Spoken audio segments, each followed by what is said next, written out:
গোপালগঞ্জে গণহত্যার পরে চলছে গণগ্রেপ্তার।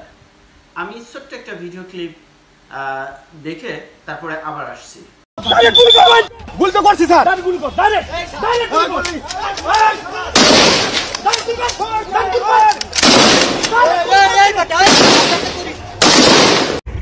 গোপালগঞ্জ কি যুদ্ধক্ষেত্র?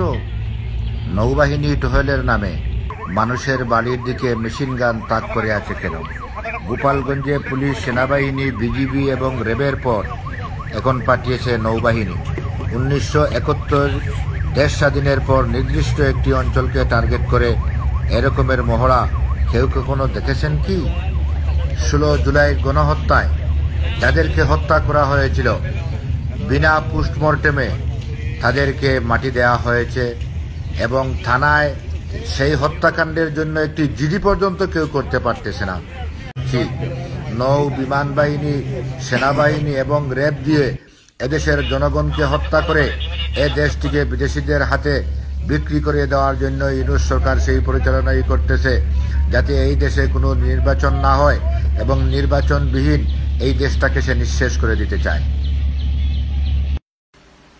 ভিডিও ক্লিপে স্পষ্টতই দেখা যাচ্ছে সেনাবাহিনীকে গুলি করার জন্য হুকুম দিচ্ছেন এবং গুলি করছেন।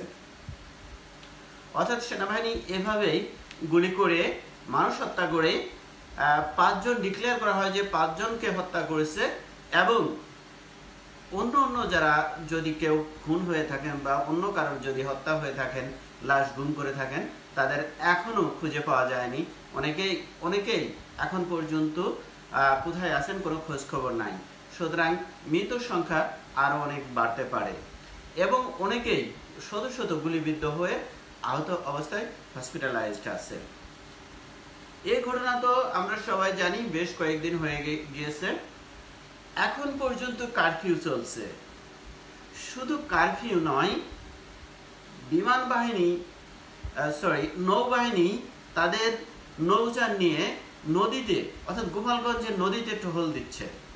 বাংলাদেশ সৃষ্টির পরে আজকে পর্যন্ত, আজকে যখন কথা বলছি এখন পর্যন্ত নৌবাহিনী এভাবে টহল দিচ্ছে। মানে মনে হচ্ছে যে এরকম একটা ভাব যে আমরা কারোর সাথে যুদ্ধ করছি, যুদ্ধ ভাব, যা আগে কখনো বাংলাদেশ নৌবাহিনী এই ধরনের স্টেপ নেয়নি।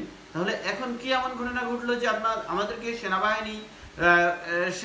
সেনাবাহিনীর সাথে সাজোয়া যান, ট্যাঙ্ক, এখন ট্যাঙ্কের সাথে এপিসি, এগুলো সহ এখন নৌযান নিয়ে আসছে। সুতরাং নৌযান নিয়ে এসে নদীর সাইডটা কাভার দিচ্ছে। মনে হচ্ছে যে আমরা গোপালগঞ্জের সাথে আদার্স যারা আছে, আমরা সবাই গোপালগঞ্জের সাথে যুদ্ধে নামছি, যুদ্ধ করছি। শুধু বাকি আছে বিমান বাহিনী, যে কোনো সময় হয়তো বিমান বাহিনীর উপর থেকেও আসতে পারে। আমরা এই যে এভাবে হত্যা করার পরে, গণহত্যা করার পরে এখন পর্যন্ত কারফিউ চলছে। কারফিউ শিথিল ছিল আজকে 14 ঘন্টা, সকাল 6টা থেকে রাত 8টা পর্যন্ত শিথিল ছিল, আবার রাত 8টা থেকে সকাল 6টা পর্যন্ত কারফিউ দেওয়া হয়েছে। অর্থাৎ কারফিউ চলছে। এই কারফিউতে সবাই যখন বাসায় থাকবে, আর চলছে গণগ্রেপ্তার করার পরে সবাইকে কোর্টে উপস্থাপন করা হচ্ছে না, কোর্টে পাঠানো হচ্ছে না। এই গণগ্রেপ্তার করার পরে তারা কোথায় আছেন, তার স্বজনরা জানে না যে তার এই মানুষগুলো কোথায় আছে, বেঁচে আছে না মারা গেছে।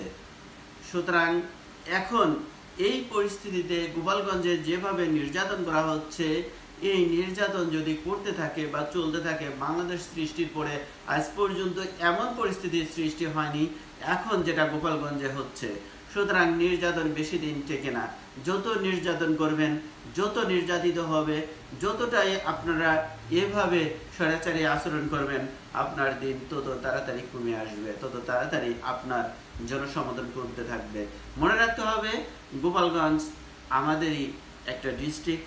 গোপালগঞ্জের মানুষ আমাদেরই ভাই, আমাদেরই বোন, আমাদেরই সবাই। সুতরাং আমরা সবাই বাংলাদেশি। এটা এমন নয় যে আপনি গোপালগঞ্জে এসে মানুষকে হত্যা করবেন, মানুষকে নির্যাতন করবেন, ধরে নিয়ে যে গুম করবেন, আর বাংলাদেশের মানুষ চুপ থাকবে, আমরা সবাই চুপ থাকবো। বিষয়টি মোটেও তা ভাবার দরকার নেই, ভাবা উচিত হবে না।